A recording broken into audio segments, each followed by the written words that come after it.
साथियों, आज आईएमडी के 150 वर्ष पर मैं मौसम विज्ञान को लेकर भारत के हजारों वर्षों के अनुभव, उसकी विशेषज्ञता की भी चर्चा करूंगा। विशेष तौर पर, और मैं ये साफ करूंगा कि 150 साल ये स्ट्रक्चरल व्यवस्था के हुए हैं, लेकिन उसके पहले भी हमारे पास ज्ञान भी था और इसकी परंपरा भी थी। विशेष तौर पर हमारे जो अंतर्राष्ट्रीय अतिथि हैं, उन्हें इस बारे में जानना बहुत दिलचस्प रहेगा। आप जानते हैं, ह्यूमन इवोल्यूशन में हम जिन फैक्टर्स का सबसे ज्यादा प्रभाव देखते हैं, उनमें से मौसम भी एक प्राइमरी फैक्टर है। दुनिया के हर भूभाग में इंसानों ने मौसम और वातावरण को जानने समझने की लगातार कोशिश की है। इस दिशा में भारत एक ऐसा देश है जहां हजारों वर्ष पूर्व भी मौसम विज्ञान के क्षेत्र में व्यवस्थित स्टडी और रिसर्च हुई। हमारे यहां पारंपरिक ज्ञान को लिपिबद्ध किया गया, रिफाइन किया गया। हमारे यहां वेदों, संहिताओं और सूर्य सिद्धांत जैसे ज्योतिषीय ग्रंथों में मौसम विज्ञान पर बहुत काम हुआ था।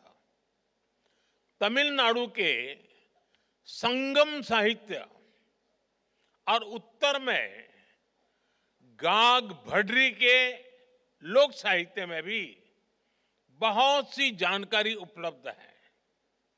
और ये मौसम विज्ञान केवल एक सेपरेट ब्रांच नहीं थी, इनमें एस्ट्रोनॉमिकल कैलकुलेशंस भी थी, क्लाइमेट स्टडीज भी थी, एनिमल बिहेवियर भी था और सामाजिक अनुभव भी थे।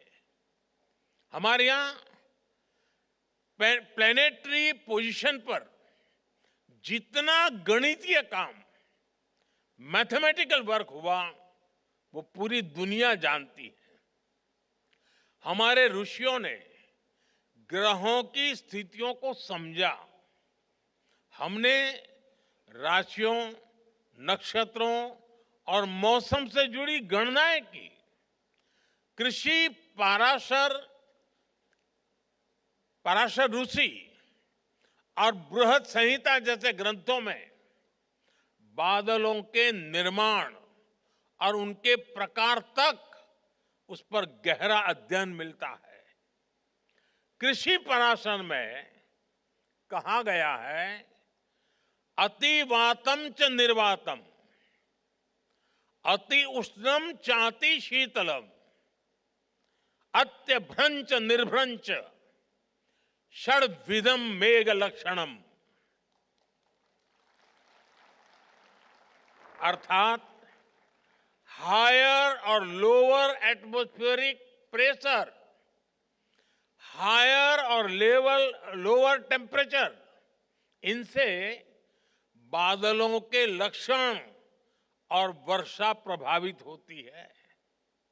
आप कल्पना कर सकते हैं, सैकड़ों हजारों वर्ष पूर्व बिना आधुनिक मशीनरी के उन ऋषियों ने, उन विद्वानों ने कितना शोध किया होगा। कुछ वर्ष पहले मैंने इसी विषय से जुड़ी एक किताब, pre modern Kachchhi navigation techniques and voyages, ये किताब लॉन्च की थी। ये किताब गुजरात के नाविकों के समुद्र और मौसम से जुड़े कई सौ साल पुराने ज्ञान की ट्रांसक्रिप्ट है। इस तरह के ज्ञान की एक बहुत समृद्ध विरासत हमारे आदिवासी समाज के पास भी है।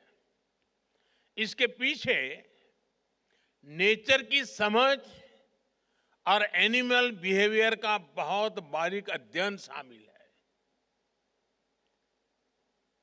मुझे याद है, बहुत करीब 50 साल से भी ज्यादा समय हो गया होगा, मैं कुछ सिमर गिर फॉरेस्ट में समय बिताने गया था।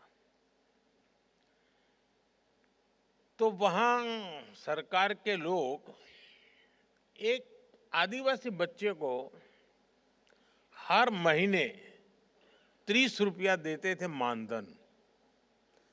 तो मैंने पूछा, ये क्या है, इस बच्चे को क्यों ये पैसा दिया जाता? बोले, इस बच्चे में एक विशिष्ट प्रकार का सामर्थ्य है। अगर जंगल में दूर दूर भी कहीं आग लगी हो तो प्रारंभ में इसको पता चलता है कहीं आग लगी है। उसमें वो सेंसेशन था और वो तुरंत सिस्टम को बताता था, और इसलिए उसको हम 30 रुपया देते थे। यानी उस आदिवासी बच्चे में जो भी उसकी क्षमता रही होगी, वो बता देता था कि साहब इस दिशा में से कहीं मुझे स्मेल आ रही है। साथियों, आज समय है हम इस दिशा में और ज्यादा रिसर्च करें। जो ज्ञान प्रामाणिक हो उसे आधुनिक साइंस से लिंक करने के तरीकों को तलाशें।